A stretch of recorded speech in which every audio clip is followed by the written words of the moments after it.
ಸ್ವಾಗತವನ್ನು ಬಯಸಿ, ನನ್ನ ಮೇಲೆ ಏನು ಮತ ಚೋರಿದು BR ಪಾಟೀಲ್ರು ಏನು ಆಪಾದನೆ ಮಾಡ್ತಾ ಇದ್ದಾರೆ ಅದು ಸುಳ್ಳಿದೆ. ಇವತ್ತು ಇಲ್ಲಿ ಗುಲ್ಬರ್ಗ ಮನೆ ಒಂದು ರೇಡ್ ಮಾಡಿದ್ರು SITದವರು, ಅಲ್ಲಿ ಏನೂ ಸಿಗಲಿಲ್ಲ. ನಮ್ಮ ಆಳಂದಕ್ಕೂ ಕೂಡ ಇವತ್ತು ಬಂದು ರೇಡ್ ಮಾಡಿದ್ದಾರೆ. ಇವತ್ತು ಅದು ಸುಟ್ಟು ಹಾಕಿದ್ದಾರೆ ತಂದು ಒಂದು ಆಪಾದನೆ ಕೂಡ ಇವತ್ತು ಮಾಡ್ತಾ ಇದ್ದಾರೆ.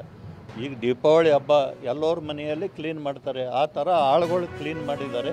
ಏನು ಕಚರಪಟ್ಟಿ ಇದ್ದು ಸುಟ್ಟಿದ್ದಾರೆ. ನಮ್ಮಲ್ಲಿ ಏನು ಮತ ಚೋರಿದಿಲ್ಲ, ಏನೂ ಇಲ್ಲ. ನಮ್ಮಲ್ಲಿ ನಾವು ಮಾಡೇ ಇಲ್ಲ. ಅದು SIT ಅವರು ನಿನ್ನೆ ಮನೆ ಮೇಲೆ ದಾಳಿ ಮಾಡಿ ಸುಮಾರು 5-6 ಗಂಟೆಗಳ ಕಾಲ ಪರಿಶೀಲನೆ ಮಾಡಿದ್ರು. ಈ SIT ಅಂದರೆ ಈ ಪ್ರಕರಣಕ್ಕೂ ತಮಗೂ ಏನು ಸಂಬಂಧ ಇದೆ? ಏನು ಸಂಬಂಧ ಏನಿಲ್ಲ, ನಾವು ಮಾಡೇ ಇಲ್ಲ. ಆದರೆ BR ಪಾಟೀಲ್ ಹೇಳಿದ್ದಾರೆ, ಅದಕ್ಕೆ SIT ಇದು ಅಪ್ರೂವ್ ಮಾಡಿದ್ದಾರೆ. SITದವ್ರು ಬಂದು ಮಾಡ್ತಾ ಇದ್ದಾರೆ. ಇಲ್ಲಿ ಗುಲ್ಬರ್ಗದಲ್ಲಿ ಮಾಡಿದ್ರು ಏನೂ ಸಿಕ್ಕಿಲ್ಲ, ನಮ್ಮ ಆಳಂದಲ್ಲೂ ಏನೂ ಸಿಕ್ಕಿಲ್ಲ. ಒಂದು ವೋಟರ್ ಲಿಸ್ಟ್ ಸಿಕ್ಕದು. ವೋಟರ್ ಲಿಸ್ಟ್ ನಮ್ಮಲ್ಲಿ ನಾವು ರಾಜಕೀಯದವರು ಇದ್ದೇವೆ, ಇದ್ದೇ ಇರ್ತದೆ ವೋಟರ್ ಲಿಸ್ಟ್.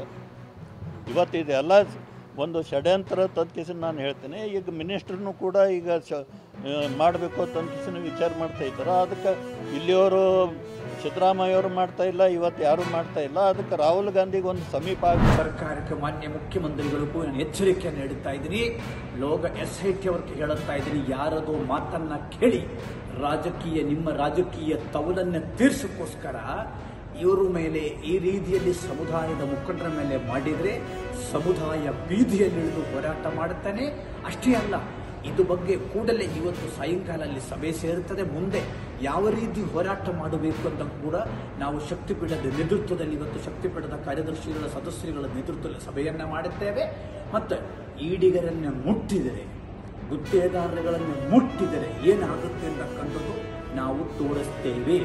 ಯಾಕೆಂದರೆ ಈಡಿಗರು ರಾಜಕಾರಣ ಮಾಡಿರೋದು ಯಾವ ಭ್ರಷ್ಟಾಚಾರ ಮತ್ತೊಂದು ಮಾಡಿ ಅಲ್ಲ. ಇವತ್ತು ಈ ಒಂದು ಪ್ರಕರಣ ಚೋರಿನ